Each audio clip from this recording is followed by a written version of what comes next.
वंदे मातरम। सत्ता के टेम्परेचर में आपका स्वागत है। मैं हूं आपके साथ रश्मि सिंह। हर घर तिरंगा अभियान के तहत केंद्रीय गृह मंत्री अमित शाह की अध्यक्षता में वीडियो कॉन्फ्रेंसिंग के जरिए बैठक हुई। बैठक में केंद्रीय संस्कृति मंत्री जी किशन रेड्डी, राज्यों और केंद्र शासित प्रदेशों के राज्यपाल, उपराज्यपाल और मुख्यमंत्री मौजूद रहे। केंद्रीय गृह मंत्री अमित शाह ने कहा कि आजादी की 75वीं वर्षगांठ के अवसर पर आयोजित कार्यक्रम हर घर तिरंगा में सहभागिता सबसे जरूरी है।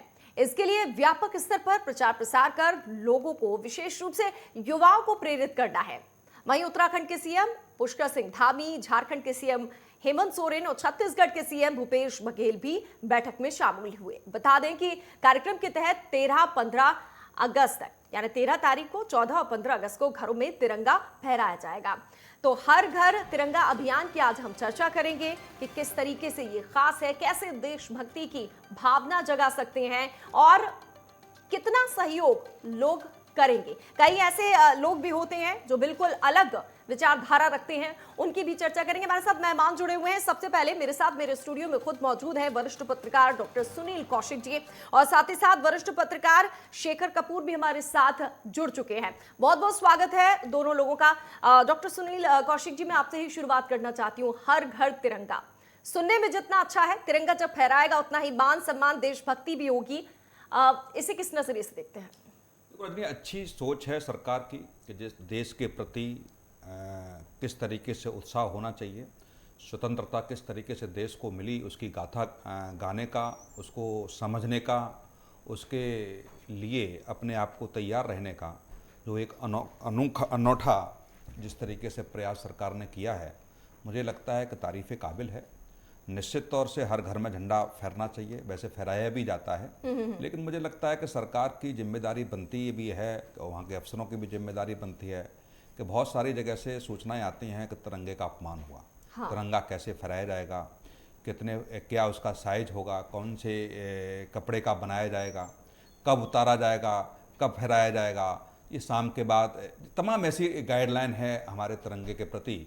मुझे लगता है कि तो उसकी भी गाइडलाइन को प्रकाशित किया जाता अखबारों में या सूचना के माध्यम से, मीडिया के माध्यम से, सोशल मीडिया के माध्यम से, तो मुझे लगता है कि थोड़ा सा और अच्छा रहता।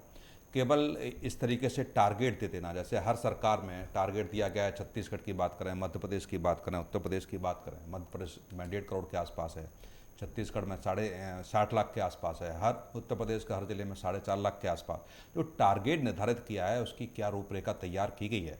मुझे लगता है अब सरकार के बड़े अफसर इस बात को मीडिया के सामने आके बताएंगे, लेकिन निश्चित तौर से मैं कह सकता हूँ कि एक अनूठा प्रयास है और हम सबको इसमें मिलकर के आगे जितनी भी भागीदारी हम सबकी हो सकती है उतनी भागीदारी होनी चाहिए। तो भागीदारी के तौर पे तो अब घर में तिरंगा फहराना है सबको, आप भी इसमें शामिल हैं?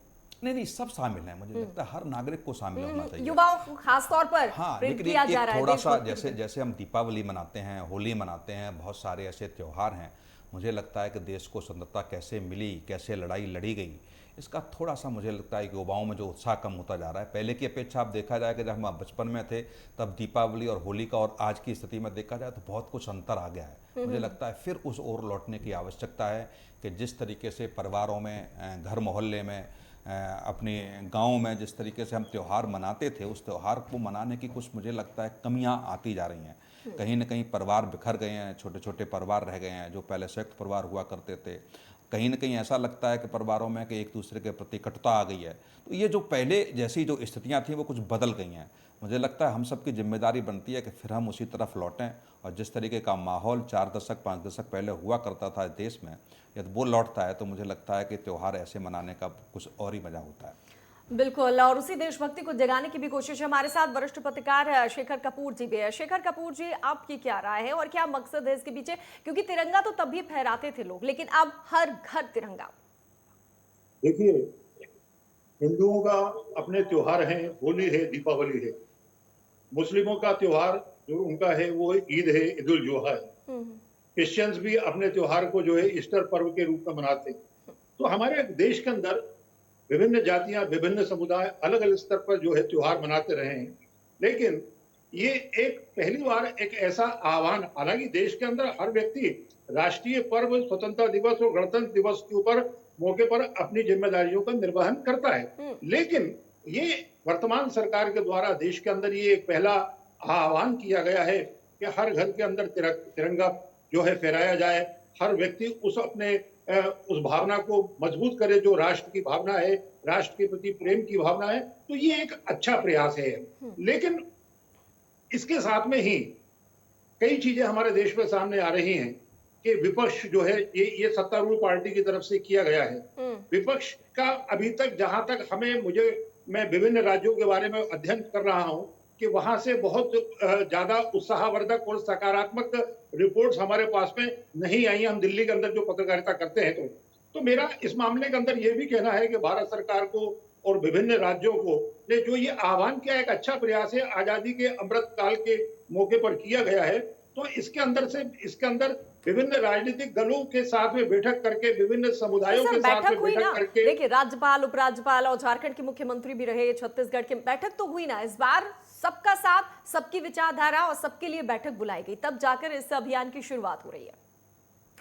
नहीं, मैं थोड़ा सा आपको अभी क्लियर कर दूं, ये राज्यपाल ने या मुख्यमंत्री ने अपनी तरीके से बैठक बुलाई, लेकिन अभी तक कहीं से भी किसी राज्य के अंदर से, हो सकता है एक आध जगह कहीं ऐसी बात रही हो, लेकिन मेरी जानकारी में नहीं आया है कि अभी तक विपक्ष की जो प्रमुख पार्टियां हैं उनके साथ में सत्तारूढ़ पार्टी का गठबंधन इस विषय के ऊपर नहीं बन पाया है। इस विषय के ऊपर वो लोग एकमत नहीं हो पाए। लेकिन ये यहाँ पे क्यों एक राय नहीं है? देश की बात है, 75वीं वर्षगांठ है, अब अनेकता में एकता क्यों नहीं हो सकती है? नहीं, बिल्कुल मैं आपकी बात से सहमत हूं, ये देश की एकता की बात है, लेकिन मेरा कहना यह है कि जब आप विपक्ष भी जो है 26 जनवरी मनाएगा, विपक्ष भी जो है 15 अगस्त मनाएगा, लेकिन सवाल ये है कि जब आप एक विशेष प्रकार का आह्वान कर रहे हैं, आप जो है ये कह रहे हैं कि आप हर घर में झंडा फहरना चाहिए, तो निश्चित फहरना चाहिए। इस बात का जो है समर्थन सभी दलों को करना चाहिए, लेकिन इस बात की कहीं ना कहीं से एक बातचीत, एक साझा रणनीति सबके साथ में बैठकर कहीं ना कहीं से जो ये होना चाहिए, और इसी प्रकार इसीलिए जो है विभिन्न राजनीतिक दलों द्वारा इसके अंदर जो बहुत सा उत्साह के साथ में जो उत्साहवर्धन करना चाहिए, जो उत्साह दिखाना चाहिए, उस बात की कमी दिखाई पड़ रही है। ठीक है डॉक्टर सुनील कौशिक जी, आपने देखा ना, ठीक है सर, मैं आऊंगी आपके पास। आपने देखा ना, बैठक हुई, तमाम लोग मौजूद रहे, लेकिन अभी इसे नाकाफी बता रहे हैं शेखर जी। नहीं, बिल्कुल मैं शेखर जी की बात से सहमत हूँ, क्योंकि जब कोई भी सरकारी योजना आती है, सरकार कोई निर्णय लेती है, तो मुझे लगता है कि विपक्ष को भी विश्वास में लिया जाना चाहिए। विपक्ष की जितनी भी पार्टियां हैं उनके अध्यक्षों को बुला करके और ये सरकार को बात करनी चाहिए थी कि अमृत महोत्सव हम मना रहे हैं, हर घर ये प्रोग्राम है, हर झंडा फहराया जाएगा। विपक्ष की भी भूमिका यदि उसमें निहित होती तो मुझे लगता है इसमें राजनीति नहीं होती। तो अभी तो सर वक्त है ना, अभी तो ये पहले लेवल की बैठक है, फिर राज्यों में भी तो बैठक होगी, अभी तो शुरुआत है। नहीं, बिल्कुल है शुरुआत। और विपक्ष का ये भी रजनी, आप देखेंगे कि आरोप लगने लगा है कि आरएसएस के कार्यालयों पर भी झंडा फहराया जाएगा। क्या आरएसएस का अपना एक झंडा है? क्या आरएसएस की इसमें सहभागिता होगी कि नहीं होगी? क्या गृह मंत्री आरएसएस के लोगों से बात करेंगे कि नहीं करेंगे? आरएसएस की हर घर झंडा फहराया जाएगा, उसमें क्या भूमिका रहेगी? जिस तरीके से सामाजिक सरोकार से जुड़े हुए मुद्दों में जो आरएसएस की भूमिका रहती है, क्या ये हर घर झंडा फहराया जाएगा, इसमें केवल सरकारी मशीनरी का उपयोग होगा या सामाजिक सिविल सोसाइटी के लोगों को भी लिया जाएगा, एनजीओस को भी लिया जाएगा, ट्रस्टों को भी लिया जाएगा, और सिविल सोसाइटी के जो लोग बड़े बड़े काम करते हैं उनको भी लिया जाएगा? क्या आरएसएस की भी भूमिका रहेगी या अन्य सामाजिक संगठनों की भूमिका रहेगी? मुझे लगता है कि बहुत सारी चीज़ें हैं जहां सवाल खड़े होंगे, लेकिन निश्चित तौर से हम कह सकते हैं कि एक अच्छा प्रयास है। और जिस तरीके से शेखर साहब ने कहा हर वर्ग अपना एक त्यौहार मनाता है, ये एक ऐसा त्यौहार है जहां बिल्कुल जाति धर्म से ऊपर उठ करके यहाँ सारे लोगों, धर्म के लोगों को आकर के ये त्यौहार मनाने का जो सुअवसर इस बार भारत सरकार ने दिया है, उसका मुझे लगता है कि सारे लोगों को बढ़ चढ़ के हिस्सा लेना चाहिए। बिल्कुल लेना चाहिए, क्योंकि जब 15 अगस्त आता है ना, मैं आप दोनों लोगों को ही बता रही हूँ, और ये आप लोगों ने देखा भी होगा, छुट्टी के तौर पर लेते हैं। आप सोचिए, देश का इतना बड़ा पर्व है, हिस्सा बहुत कम लोग लेते हैं, ये सोच के चलते हैं कि भाई छुट्टी है, लेकिन अब कम से कम घर में फहराएंगे तो कुछ तो देशभक्ति की भावना जागेगी, कुछ तो तिरंगे का मान सम्मान बढ़ेगा। शेखर, हाँ सुनील जी, एक और बता दूं मैं, उत्तर प्रदेश सरकार ने यह निर्णय लिया है कि 15 अगस्त को कोई छुट्टी नहीं होगी। ये निर्णय 2 दिन पहले उत्तर प्रदेश सरकार ने ले लिया है कि इस बार 15 अगस्त को कोई छुट्टी नहीं होगी। सारे लोग जिस तरीके से आते हैं वैसे रहेंगे, त्यौहार को मनाएंगे। लेकिन जो पिछली बार होता था, पहले होता आया है, मुझे लगता है कि ये बहुत अच्छा सरकार का निर्णय है कि लोग घर में घुसे हुए हैं या घूमने जा रहे हैं या कहीं और त्यौहार मना रहे हैं। इस तरीके की भूमिका लोगों के साथ रहती थी। यदि मुझे लगता है कि वो अपने कार्यालयों से, अपने संस्थानों से बन के रहेंगे तो मुझे लगता है कि थोड़ा सा और मनोरंजन भी होगा और एक उत्साहवर्धन भी होगा वो कार्यालय में। बचपन का उत्साह नजर आएगा कि भाई 15 अगस्त है, सुबह से जल्दी उठना और स्कूल जाना, एक्टिविटीज, बहुत सारे प्रोग्राम्स, अरे रजनी, कल्चर्स। हमको याद है कि एक रूल की पेंसिल मिलती थी गाना गाने पर प्राइमरी स्कूल में, वो हाँ, भी कितना उत्साह देती थी कि वो बताया जाता था हमने देशभक्ति का ये गीत गाया है। शेखर साहब, आप क्या कहेंगे? निश्चित रूप से कौशिक जी ने जो पुरानी स्मृतियां हम लोगों के बचपने की कही हैं और जो ताजा करी हैं, उससे मैं इस वक्त आप लोगों के सामने बातचीत करते हुए स्वयं भी रोमांचित हो रहा हूं और कहीं ना कहीं से कुल मिलाकर मैं अपने बचपन की तरफ भी मैं पहुंच गया हूं। तो कुल मिलाकर एक अच्छे विषय की जो शुरुआत देश के अंदर भारत सरकार ने की है और मैं समझता हूं कि ये आजादी के इस स्वर्णिम काल का जो हमारा अमृत काल मनाया जा रहा है 75 साल पूरे होने पर, हम कई मसलों को भी इस अमृत काल के महोत्सव के रूप के साथ साथ हल भी कर सकते हैं। जैसे कि अभी हम देख रहे थे कि हमारे देश में कई ऐसे पिछले एक महीने के दौरान ऐसे मसले सामने आए हैं जिनके साथ में कहीं ना कहीं से एक सामुदायिक या सांप्रदायिक जो है वैमनस्य की भावना दिखाई पड़ी। तो मेरा मानना यह भी है कि इस अमृत काल के महोत्सव के मौके के ऊपर हम अपने राष्ट्रीय एकता को और मजबूत करें और सभी धर्म, चाहे वो हिंदू हो, मुसलमान हो, विभिन्न धर्म के लोग हैं, उनके साथ में मिलकर इस राष्ट्रीय पर्व को मनाएं और अपनी भावनाओं को देश के प्रति मजबूत करें और कुल मिलाकर देखिए, हम उस धरातल को भी मजबूत करें। एक मिनट, मैं उस धरातल को भी मजबूत करें जिसकी कमी हमें कहीं ना कहीं से पिछले 74-75 सालों के अंदर दिखाई पड़ती रही है और उसकी परिणति इस वर्ष जो है 75वें काल में भी दिखाई पड़ रही है कि कहीं ना कहीं से हमारे देश में हिंदू और मुसलमानों के बीच में कुछ बेमनस्य की भावना थोड़ी सी बढ़ी है। तो उसको भी इस अमृत काल के अंदर खत्म किया जा सकता वो है। एक चुनौतीपूर्ण होगा ना, सबको हर घर में फहराना, फिर वो चुनौतीपूर्ण हो जाएगा। नहीं, मैं आपको थोड़ा सा बता दूं, अगर उत्तर प्रदेश के हिसाब से अगर आप देखें तो उत्तर प्रदेश की आबादी करीब करीब जो है 19 करोड़ 98 लाख के आसपास पड़ती है। टोटल करीब 20 करोड़ की आबादी है। उत्तर प्रदेश सरकार ने यह तय किया है कि उत्तर प्रदेश के अंदर करीब करीब जो है हर घर के अंदर जो है एक झंडा फहराया जाएगा।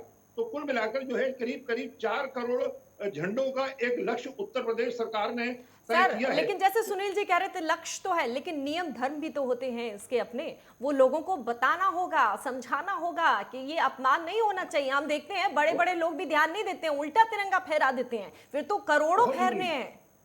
बहुत जरूरी है, बहुत जरूरी है इस आह्वान को करते वक्त करने के साथ साथ कि आप झंडा फहराएं, इसके साथ में देशवासियों को उसका जो पालन है उसको निर्दिष्ट करने की कृपा भी देश के लोगों को, हम जैसे बड़े बुजुर्गों लोगों को, जो लोग परिपक्व हो चुके हैं, उनको भी करनी चाहिए।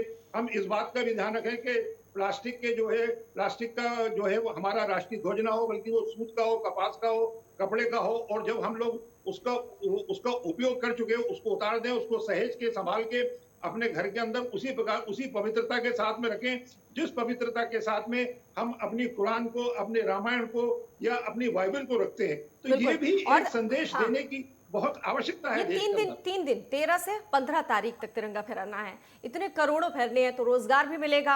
आप देखिए ना, लोग इंतजार करते हैं इस दिन का, हम दिखाते हैं कैसे बच्चे, कैसे बाकी लोग बनाने में जुट जाते हैं। विपक्ष को ये सब रास क्यों नहीं आ रहा है? क्यों सवाल उठाए जा रहे हैं? सत्ता का टेम्परेचर इतना हाई क्यों है अभी से? इसका जवाब मुझे देना है जी। हाँ, देखिए, मैं आपको वो शुरू के अंदर मैं उसी विषय पे ले जाता हूं कि हमें कहीं ना कहीं से ये महसूस होता रहा है कि आजादी के अमृत काल के महोत्सव की घोषणा केंद्र सरकार ने की, विभिन्न राज्य सरकारों ने की। अगर आपको कुछ राज्यों के मैं नाम लेके बता दूं जहां पर जो है भाजपा की सरकारें नहीं है, वहां से कोई बहुत उत्साहजनक परिणाम जो है या रिपोर्टिंग्स वगैरह नहीं आई है। तो मुझे कहीं ना कहीं से एक पत्रकार होने के नाते, एक देशवासी होने के नाते ये महसूस भी हुआ है। ज्यादातर जगह तो बीजेपी की सरकार है जी, ज्यादातर जगह तो बीजेपी की सरकार है। क्या इम्पैक्ट पड़ेगा या सहयोगियों की है? नहीं, देखिए, कहीं ना कहीं से आप दिल्ली में रहते हैं, दिल्ली के अंदर स्थानीय स्तर पर तो कहीं ना कहीं से जो है भाजपा की सरकार नहीं है, केंद्र के अंदर वो जो है दिल्ली केंद्र शासित प्रदेश से सरकार है। इसी प्रकार से केरला है आपका, और और भी, जैसे आपका राजस्थान भी है, जैसे आपका पंजाब भी है। तो कहीं ना कहीं से जो है सवाल भाजपा की सरकार का नहीं, मेरा ये कहना है कि इस विषय के ऊपर एक राष्ट्रीय स्तर के ऊपर एक बातचीत होनी चाहिए थी और अभी भी समय है। सबके साथ में आह्वान किया सकता है। जब हम राष्ट्रपति चुनाव के लिए, उपराष्ट्रपति चुनाव के लिए सब जो है अपील कर सकते हैं, तो क्यों ना एक राष्ट्रीय दिवस के मौके पर इन सभी दलों को साथ में लेके एक विशेष रणनीति बनाई जाए। हर घर सर के समझ में साथ नहीं में आता हर सुनील राजनीतिक जी, दल भी एक हो। आप इनकी बात से सहमत है क्या? क्योंकि ये राष्ट्रीय हमारा पर्व है, हम सबके लिए है, आजादी हम सबके लिए है, हमने लड़के लिए, तो फिर ये अलग अलग क्यों, एक राय क्यों नहीं? क्या सिर्फ इसीलिए क्योंकि बीजेपी सरकार ने ये फैसला लिया है इसलिए हम इसमें नुस्ख निकालेंगे, ना नुकुर करेंगे, एक ये वजह बन गई है क्या विपक्ष की हमेशा? नहीं, देखो जब कोई मैं अच्छा थोड़ा सा जब बोलना कोई अच्छा चाहूंगा। रजनी जब कोई मैं अच्छा शेखर साहब। मैं ये कहना चाहूंगा कि देखिए 15 अगस्त 26 जनवरी राष्ट्रीय पर्व को हर राजनीतिक दल मनाएगा, हर देशवासी मनाएगा, हाँ। हर हिंदुस्तानी मनाएगा। लेकिन क्या होता है जब आप मनाने के तरीके को आप बदल देते हैं, मनाने के तरीके का आप एक नया रूप देते हैं, तो उस वक्त इस बात की आवश्यकता होती है कि कम से कम एक सलाह मशवरा और बातचीत जो है कहीं ना कहीं से आपस में होनी चाहिए। और उस बात की जो है कमी या रिक्तता मुझे दिखाई पड़ती है जी।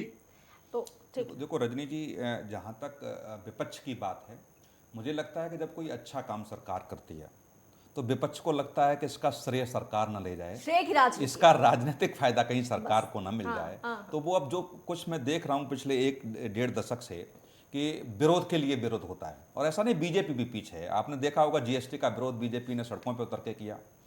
जब आधार कार्ड की बात आई और जब सुप्रीम कोर्ट ने उसमें पूछा तो बीजेपी ने संसद तक नहीं चलने दी, और वही काम आखिर में बाद में आके बीजेपी ने किए। तो जब विरोध के लिए विरोध होने लगे, जब कोई सरकार अच्छा काम करना चाहती है या लगता है कि इसका फायदा सरकार को मिलेगा, तो विपक्ष में बैठे हुए राजनीतिक दल को ये लगता है कि नहीं इसका फायदा चुनाव में ना हो। तो जिस तरीके से अमृत महोत्सव मनाने की जो बात आती है वो राष्ट्रवाद की बात आती है, और भारतीय जनता पार्टी हर एक प्लेटफॉर्म पर राष्ट्रवाद की बात करती है। तो ये विपक्ष को कहीं ना कहीं लगता है कि यदि बहुत ज़्यादा ये अमृत महोत्सव मनाया गया और हर घर झंडा फहराया गया तो कहीं ना कहीं ऐसा न हो कि हर नागरिक के दिमाग में ये चला जाए कि ये बीजेपी ने किया, ये बीजेपी की सरकार रहते हुआ है, और जो अगली आने वाले चुनाव में है उसका श्रेय कहीं बीजेपी न ले जाए। ये सारी चीज़ें विपक्ष में बैठे हुए राजनीतिक दलों के मन में कौंधती होंगी निश्चित तौर से। चुनाव है क्योंकि अब कुछ ही महीने बाद फिर हो जाएंगे, उसमें गुजरात हाँ, भी है, मध्य प्रदेश है, धीरे धीरे करके फिर 24 का आ जाएगा। दूसरी बात यह है कि सवाल करने का मौका इसलिए भी बीजेपी को मिलेगा कि लगता है कि आरएसएस के बड़े नेताओं को आकर के भी इसका आह्वान करना चाहिए इस वाले कार्यक्रम में, क्योंकि अभी समय है, अभी जल्दबाजी है, कुछ कह नहीं सकते। यार आरएसएस प्रमुख ये कहते हैं कि नहीं हमारे कार्यालयों पर भी झंडा फहराया जाएगा और हम भी इसमें सहभागिता निभाएंगे, तो मुझे लगता है कुछ और माहौल बदलेगा। लेकिन अभी तक जहां मैं विपक्ष के नेताओं से बात कर रहा था आपके चैनल पे आने से पहले, तो हर वही नेता कह रहा था क्या कौशिक साहब आरएसएस के भी कार्यालयों पर झंडा फहराया जाएगा एक ही सवाल। क्या आरएसएस के लोग भी उस झंडे को फहराएंगे क्या गृह मंत्री और मोदी जी उनको भी कहेंगे क्या? तो ये थोड़े से कुछ लगता है राजनीतिक सवाल बनते भी हैं विपक्ष के कि यदि राष्ट्रवाद की बात होती है और जहां आरएसएस राष्ट्रवाद की बात करता भी है हर मन से, तो अमृत महोत्सव में जहां सरकार ने ये अपील की है कि हर घर झंडा फहराया जाएगा, तो उसमें आरएसएस की क्या भूमिका रहेगी? ये थोड़े से मुझे लगता है कि रजनी सवाल खड़े करता है। बिल्कुल शेखर साहब, सवाल तो कई उठ रहे हैं, लेकिन सवालों के बीच जैसे इन्होंने कहा श्रेय की राजनीति है क्या? ये एक बार क्वेश्चन रिपीट करें आप। सवाल तो बहुत उठ रहे हैं, लेकिन विपक्ष को ये लगता है कि बीजेपी ने किया है और तमाम लोग तिरंगा झंडा फहराएंगे तो कहीं श्रेय वो ना ले जाएं, आने वाले वक्त में चुनाव में फायदा है। क्या विपक्ष इसीलिए भी इसमें नुस्ख ढूंढ रहा है, खामियां ढूंढ? मैं आपकी बात से सहमत हूं। और कुल मिलाकर देखिए, जब भी कोई सरकार के केंद्र में होती है या राज्य के अंदर होती है, उसके द्वारा जब कोई आह्वान किया जाता है, कोई लीडरशिप अपना नेतृत्व प्रदान करता है, कोई नई बात लेके आता है, तो आजादी का अमृत महोत्सव अगर कोई दूसरी पार्टी भी केंद्र में होती तो वो भी कहीं ना कहीं से बोलती के साथ 75 साल पूरे होने को जा रहे हैं, देश के अंदर कुछ ना कुछ प्रोग्राम होने चाहिए। लेकिन मोदी जी के नेतृत्व में एक नई बात शुरुआत देश के अंदर हुई कि साहब आजादी का अमृत महोत्सव मनाया जाए। तो अमृत महोत्सव मनाने के तहत इस प्रकार की योजना कि हर घर के अंदर जो है जो एक तिरंगा पहुंचे, हर घर के अंदर तिरंगा लहराए, ये एक नई बात रही। तो ये एक, चाहे अगर कोई दूसरी पार्टी होती तो वो भी यही आह्वान करती। अब वर्तमान में भाजपा की सरकार है, उसने ये आह्वान किया है। सवाल ये है कि भाजपा सत्ता में उसको ये मौका मिल गया। अगर दूसरे राज्य में, अगर जैसे राजस्थान है, राजस्थान के अंदर वहां पे कांग्रेस की सरकार है, तो कांग्रेस भी अमृत महोत्सव में कहीं ना कहीं से जो है अमृत महोत्सव न मनाए, लेकिन वो 75 साल जरूर मनाएगी, वो अपना झंडा जरूर फहराएगी, वहां पर राष्ट्रीय गान भी होगा। तो कुल मिला के ये होता है कि कई बार राजनीति के अंदर इस प्रकार के होते हैं कि साहब हम अमृत महोत्सव नहीं मनाएंगे, लेकिन हम जो है क्या नाम है राष्ट्रीय ध्वज है वो जरूर फहराएंगे। हमारा वो तो सर होता है ना, देखिए, कपूर साहब, हर कार्यालय में आपका अनुभव क्या कहता है? क्या आरएसएस के कार्यालयों पे भी झंडा फहराया जाएगा क्या इस बार?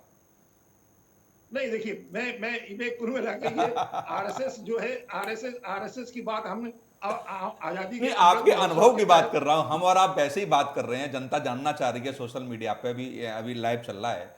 क्या ये जो विपक्ष का सवाल है, क्या लगता है ना आपको, क्या क्या नहीं मतलब नहीं आरएसएस ना, के?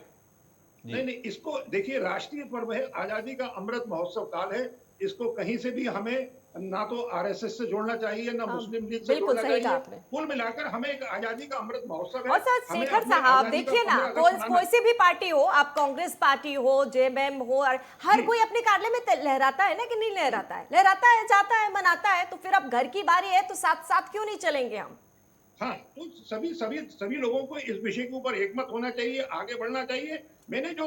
मैंने जो सवाल किया था बल्कि ये कि इस विषय के ऊपर, इस नाम को जब आजादी का अमृत महोत्सव दिया, आपने हर घर के अंदर झंडा फहराने की बात करी, तो वहां पर सभी दलों के साथ में, राजनीतिक दलों के साथ में, वहां पर प्रमुख व्यक्तियों के साथ में, देश की प्रमुख हस्तियों के साथ में कहीं ना कहीं से बैठक की एक रिक्तता, एक सामंजस्य की रिक्तता की कमी जो है, कहीं ना कहीं से महसूस की गई है। तो ऐसा अभी वो नहीं है पूरी कि होगी, उनके अभी अभी वक्त है, हाँ, अभी वो पूरी होगी। एक छोटा सा और आपसे मेरा सवाल है कि इन सबसे जो लोग तिरंगा झंडा बनाते हैं, उनके लिए तो उत्साह दोगुना हो गया ना। उनके लिए तो अमृत महोत्सव असल में अमृत महोत्सव होगा। सोचिए, करोड़ों तिरंगे झंडे हर घर में लहराएगा तो रोजगार मिलेगा हाथों को।